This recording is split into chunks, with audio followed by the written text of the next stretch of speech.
श्री कृष्ण कहते हैं, धर्म का पालन वही कर सकता है जो मन से निष्कपट हो। राधे राधे, हरे कृष्णा। आप सभी का दिन शुभ और मंगलमय हो। इससे पहले की सभी कथाएं सुनने के लिए और कमेंट्स करने के लिए आप सबका बहुत बहुत धन्यवाद। आज दिनांक 25 नवंबर सोमवार है और आज मार्गशीर्ष मास के कृष्ण पक्ष की दशमी तिथि है। दशमी तिथि आज रात 1:02 तक रहेगी और उसके बाद में एकादशी तिथि प्रारंभ हो जाएगी। हम सभी से जाने अनजाने में कोई ना कोई पाप जरूर होता है। जन्म जन्मांतर के पापों का नाश करने के लिए, अपने अगले पिछले सभी जन्मों के पापों का नाश करने के लिए हर दिन ही हम सभी को पाप नाशन स्तोत्र का पाठ करना चाहिए। तो आज के इस वीडियो में पहले आप सुनेंगे पाप नाशन स्तोत्र, उसके बाद सुनेंगे आज की कथा।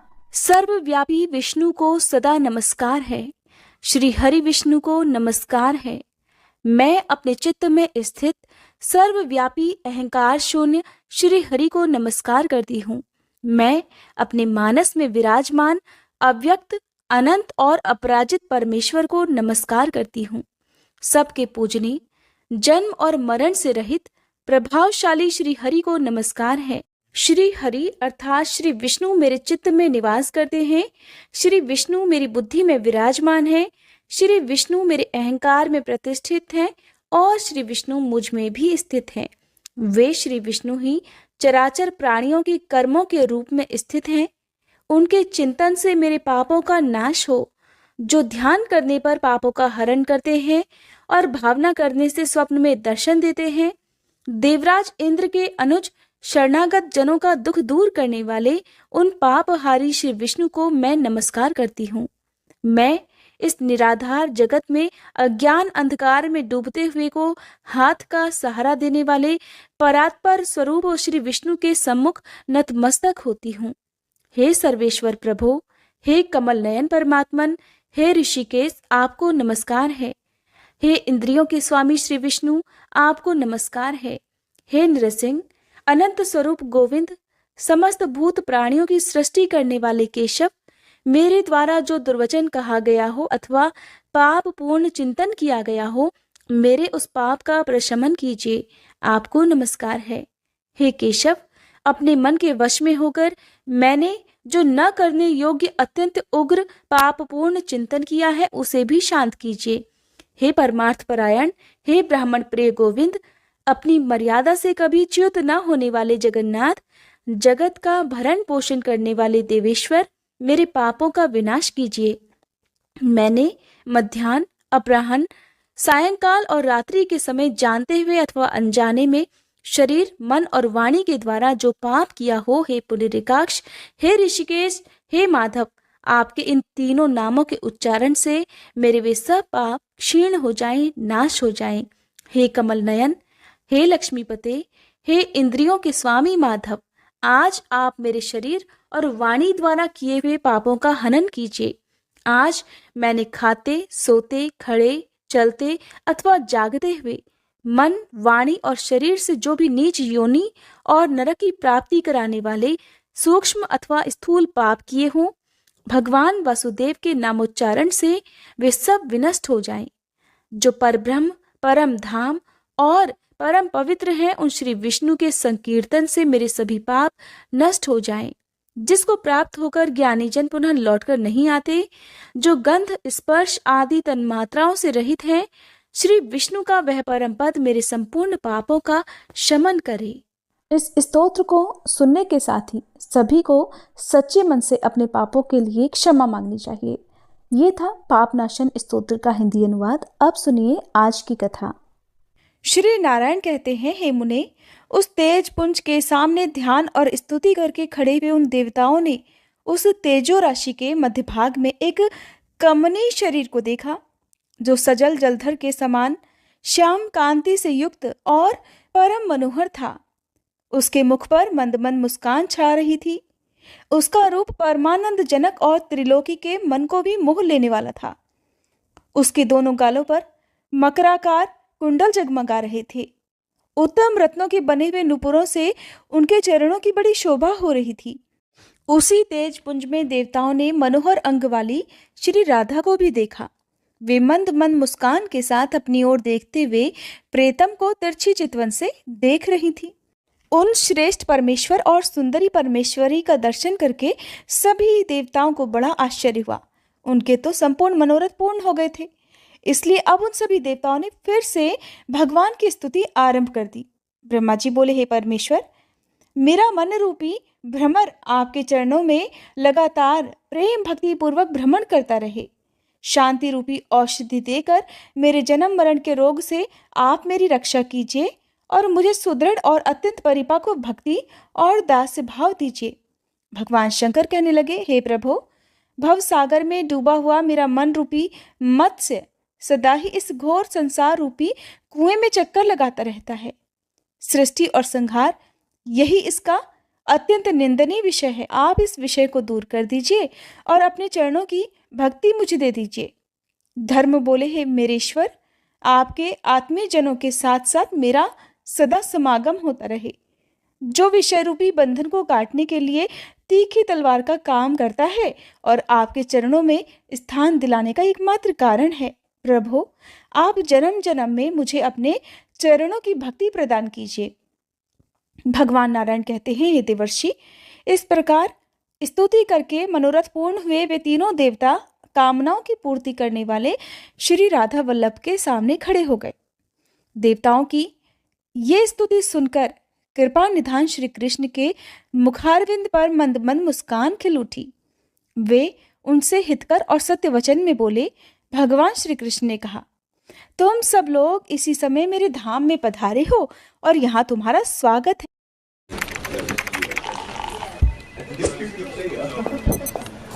शिव जी के आश्रय में रहने वाले लोगों का तो कुशल पूछना उचित ही नहीं है।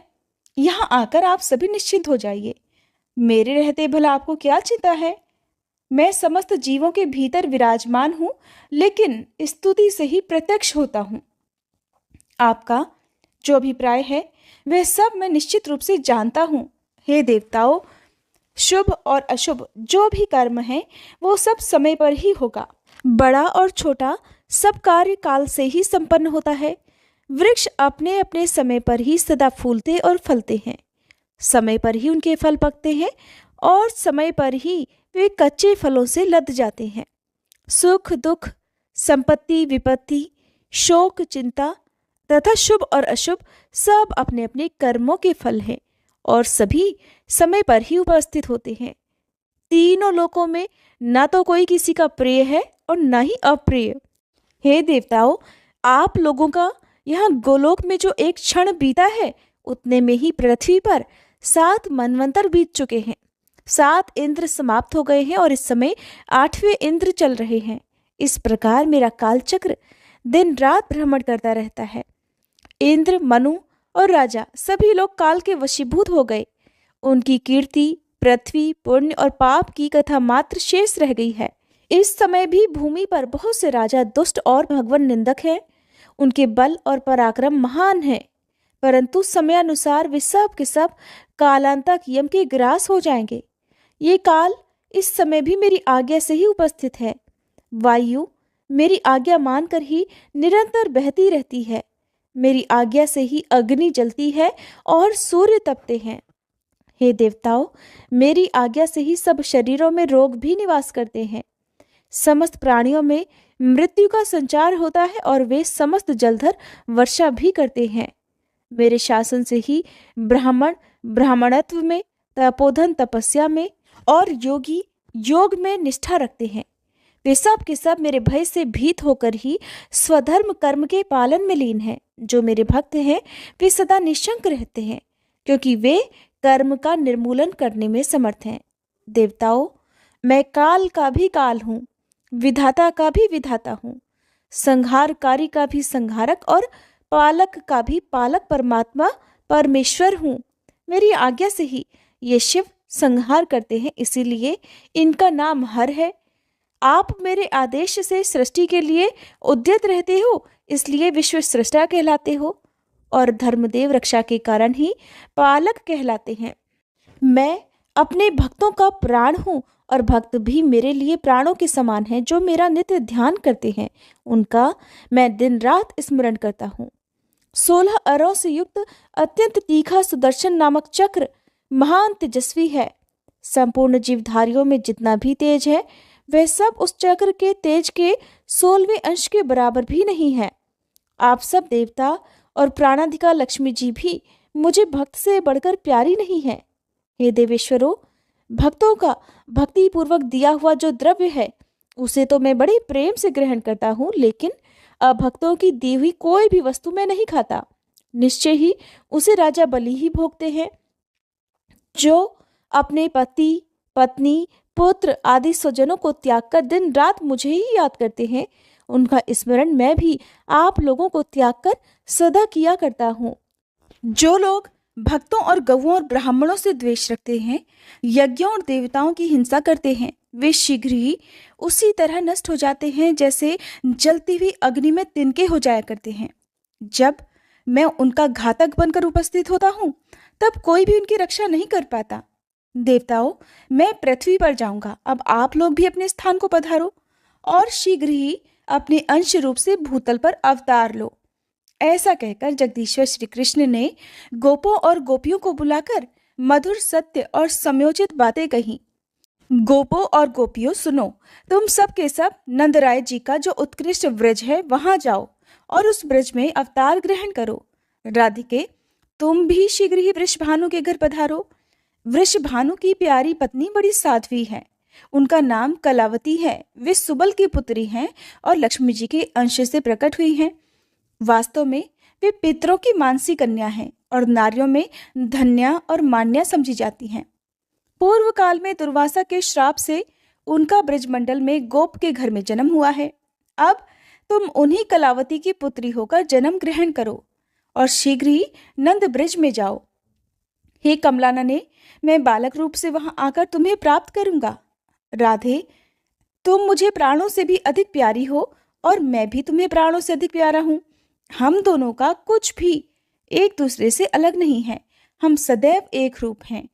मुने, ये सुनकर श्री राधा प्रेम से विवल होकर वहां रो पड़ी और अपने नेत्र चकोरों द्वारा श्री हरि के मुख चंद्र की सौंदर्य सुधा का पान करने लगी। अब भगवान श्री कृष्ण ने कहा, गोप और गोपियों, तुम भूतल पर श्रेष्ठ गोपों के शुभ घर घर में जन्म लो। श्री कृष्ण की ये बात पूरी होते ही वहां सभी लोगों ने देखा कि एक उत्तम विमान वहां पर आ गया। वह श्रेष्ठ मणिरत्नों के सारतत्व और हीरों से विभूषित था। लाखों श्वेत चंवर और दर्पण उस दिव्य विमान की शोभा बढ़ा रहे थे। वह अग्निशुद्ध सूक्ष्म गेरुए वस्त्रों से सजाया गया था। सोने का बनाया हुआ वह सुंदर विमान अनुपम तेज पुंजमय दिखाई देता था।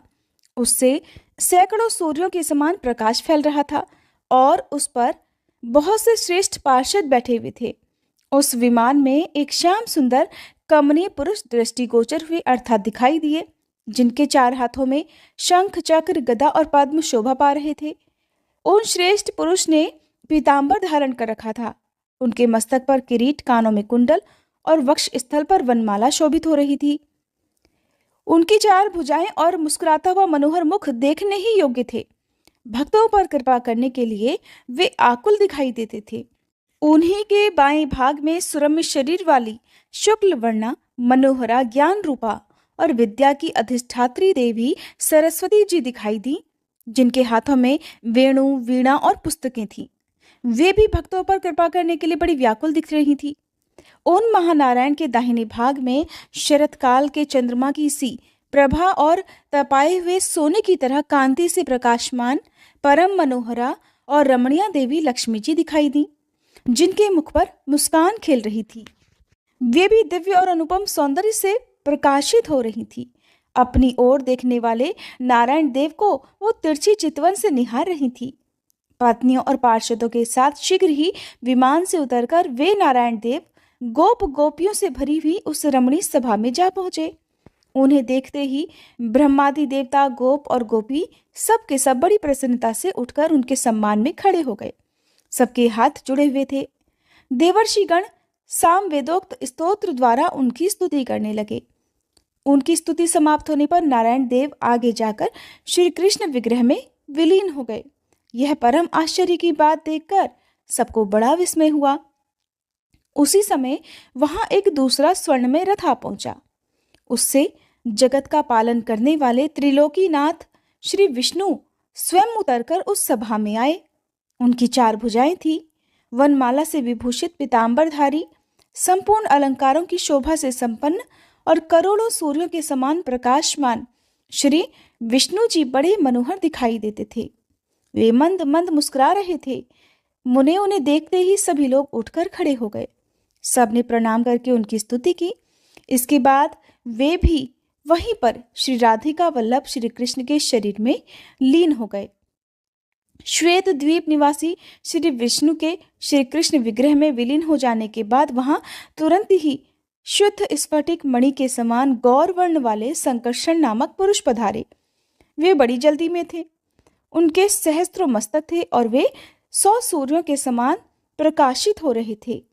उन्हें आया देखकर सबने उन विष्णु स्वरूप संकर्षण जी का स्तवन किया। नारद जी उन्होंने भी वहां आकर मस्तक झुकाकर राधिकेश्वर की स्तुति की। सहस्त्रों मस्तकों द्वारा भक्ति भाव से उनको प्रणाम किया और फिर इसके बाद धर्म के पुत्र स्वरूप हम दोनों भाई नर और नारायण वहां गए। मैं तो श्री कृष्ण के चरणों में ही लीन हो गया, किंतु नर अर्जुन के रूप में दृष्टिगोचर हुआ।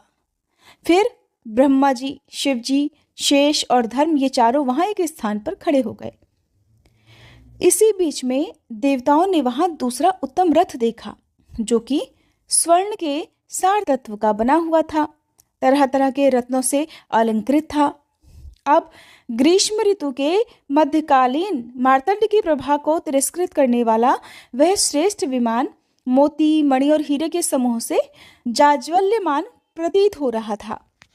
उस विमान में बैठी हुई मूल प्रकृति ईश्वरी देवी दुर्गा को भी देवताओं ने देखा, जो रत्नमय अलंकारों से विभूषित थी और उन अनुपम तेज स्वरूपा देवी की सहस्त्रों भुजाएं थी, जिनमें तरह तरह के आयुध शोभा पा रहे थे। उनके प्रसन्न मुख पर मंद मंद मुस्कान की छटा छा रही थी। वे भक्तों पर कृपा करने के लिए व्याकुल। मात्र 49 रुपीज में आप अपना डिजिटल मार्केटिंग कोर्स सेलिंग का बिजनेस स्टार्ट कर सकते हैं। मैं आपके लिए एक स्पेशल 3-in-1 पैकेज लेके आया हूं, जिसमें मैं आपको 3 कोर्सेज दे रहा हूं विद 100 पर थी। वे अपने दोनों पुत्रों के साथ सिंह की पीठ पर बैठी हुई थी। उस रथ से उतरकर पुत्रों सहित देवी ने शीघ्रता पूर्वक श्री कृष्ण को प्रणाम किया। फिर वे एक श्रेष्ठ आसन पर बैठ गईं। इसके बाद गणेश जी और कार्तिकेय जी ने परात्पर श्री कृष्ण, शंकर जी, धर्म, संकर्षण और ब्रह्मा जी को नमस्कार किया। उन दोनों देवेश्वरों को निकट आया देखकर वे सब देवता उठकर खड़े हो गए। उन्होंने आशीर्वाद दिया और दोनों को अपने पास बिठा लिया। देवतागण बड़ी प्रसन्नता के साथ गणेश जी और कार्तिकेय जी के साथ उत्तम वार्तालाप करने लगे। उस समय देवता और देवी उस सभा में श्री हरि के सामने बैठ गए। उन्हें देखकर बहुसंख्यक गोप और गोपियां आश्चर्य से हैरान हो रही थीं। फिर श्री कृष्ण के मुखारविंद पर मुस्कुराहट खेलने लगी। वे लक्ष्मी जी से बोले, हे सनातनी देवी, आप नाना रत्नों से संपन्न भीष्मक के राजभवन में जाओ और वहां विदर्भ देश की महारानी के उदर से जन्म धारण करो। हे साध्वी, मैं स्वयं कुंडिनपुर में जाकर तुम्हारा पानी ग्रहण करूंगा। फिर वे रमा आदि देवियां पार्वती जी को देखकर शीघ्र ही उठकर खड़ी हो गईं। उन्होंने ईश्वरी को रमणीय रत्न सिंहासन पर बिठाया। हे विप्रवर नारद, पार्वती जी, लक्ष्मी जी और सरस्वती जी, ये तीनों देवियां परस्पर यथोचित कुशल प्रश्न करके वहां एक आसन पर बैठ गईं। वे प्रेम पूर्वक गोप कन्याओं से वार्तालाप करने लगी। कुछ गोपियां बड़ी प्रसन्नता के साथ उनके निकट भी बैठ गईं। इसी समय जगदीश्वर श्री कृष्ण ने वहां पार्वती जी से कहा, सृष्टि और संहार करने वाली हे कल्याणमयी महामाया स्वरूपिणी देवी, हे शुभे, आप अंश रूप से नंद जी के ब्रज में जाओ और वहां नंद के घर यशोदा जी के गर्भ में जन्म धारण करो। मैं भूतल पर गांव गांव में आपकी पूजा करवाऊंगा। समस्त भूमंडल में, नगरों और वनों में मनुष्य वहां की अधिष्ठात्री देवी के रूप में भक्ति भाव से आपकी पूजा करेंगे और बड़े ही आनंद से तरह तरह के द्रव्य और दिव्य उपहार तुम्हें अर्पित किया करेंगे। हे शिवे, आप जैसे ही भूतल का स्पर्श करेंगी, वैसे ही मेरे पिता वसुदेव यशोदा जी के सूतिकागार में जाकर मुझे वहां स्थापित कर देंगे और आपको लेकर चले जाएंगे। कंस का साक्षात्कार होने मात्र से आप फिर से शिव जी के समीप चली आओगी और मैं भूतल का भार उतारकर अपने धाम में आ जाऊंगा। ऐसा कहकर श्री कृष्ण तुरंत ही 6 मुख वाले स्कंद से बोले, वत्स सुरेश्वर, आप अंश रूप से भूतल पर जाओ और जामवंती के गर्भ से जन्म ग्रहण करो। सभी देवता अपने अंश से पृथ्वी पर जाएं और जन्म ले। मैं तो निश्चय ही पृथ्वी का भार हरण करूंगा। नारद ऐसा कहकर राधिका नाथ श्रेष्ठ सिंहासन पर जा बैठे। फिर देवता, देवियां, गोप और गोपियां भी बैठ गईं। इसी बीच में ब्रह्मा जी श्री हरि के सामने उठकर खड़े हो गए और हाथ जोड़कर विनय पूर्वक उन जगदीश्वर से बोले। ब्रह्मा जी ने कहा, प्रभु, इस सेवक के निवेदन पर भी ध्यान दीजिए। हे महाभाग, आज्ञा कीजिए कि भूतल पर किसके लिए कहाँ स्थान होगा। स्वामी ही सदा सेवकों का भरण पोषण और उद्धार करने वाला है। सेवक वही है जो सदा भक्तिभाव से प्रभु की आज्ञा का पालन करता है। कौन देवता किस रूप से अवतार लेंगे, देवियां भी किस कला से अवतीर्ण होंगी, भूतल पर कहाँ कहाँ किसका निवास स्थान होगा और वह किस नाम से विख्यात होगा। ब्रह्मा जी की ये बात सुनकर जगदीश्वर श्री कृष्ण ने इस प्रकार उत्तर दिया। श्री कृष्ण भगवान बोले, हे ब्राह्मण, जिसके लिए जहाँ स्थान होगा वह विधिवत बता रहा हूं, सुनो। कामदेव रुक्मणी के पुत्र होंगे और शंबरासुर के घर में जो छाया रूप से स्थित है वह सती मायावती के नाम से प्रसिद्ध रति उनकी पत्नी होगी। तुम उन्हीं रुक्मणी नंदन प्रद्युम्न के पुत्र होगे और तुम्हारा नाम अनिरुद्ध होगा। भारती शोणितपुर में जाकर बाणासुर की पुत्री होंगी। जगदीश्वर अनंत देवकी के गर्भ से आकृष्ट होकर रोहिणी के गर्भ से जन्म लेंगे। माया द्वारा उस गर्भ का संकर्षण होने से उनका नाम संकर्षण होगा।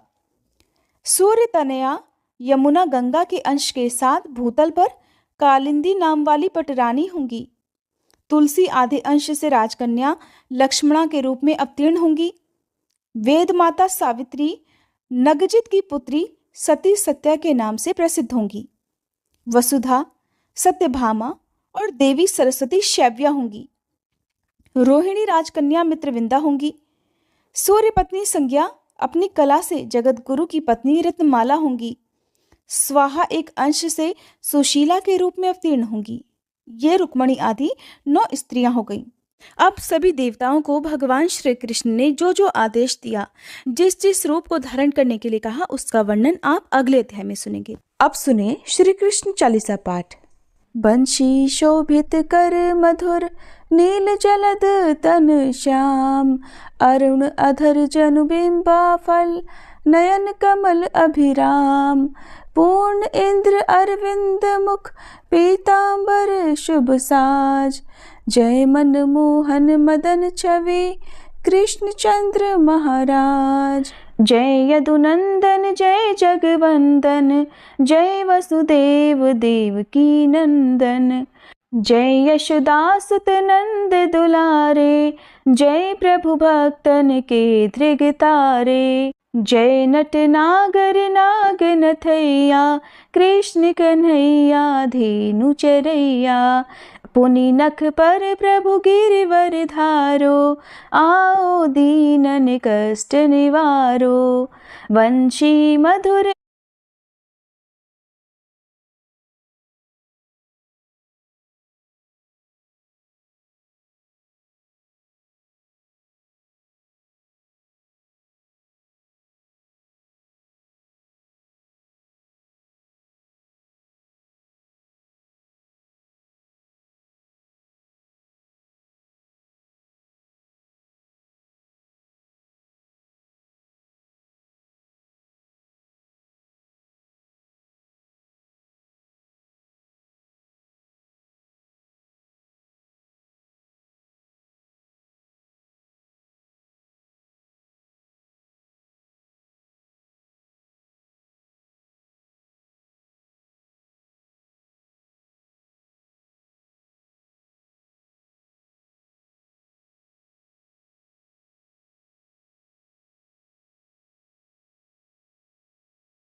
होवे पूर्ण मनोरथ मेरो। आओ हरि पुनि माखन चाखो, आज लाज भारत की राखो।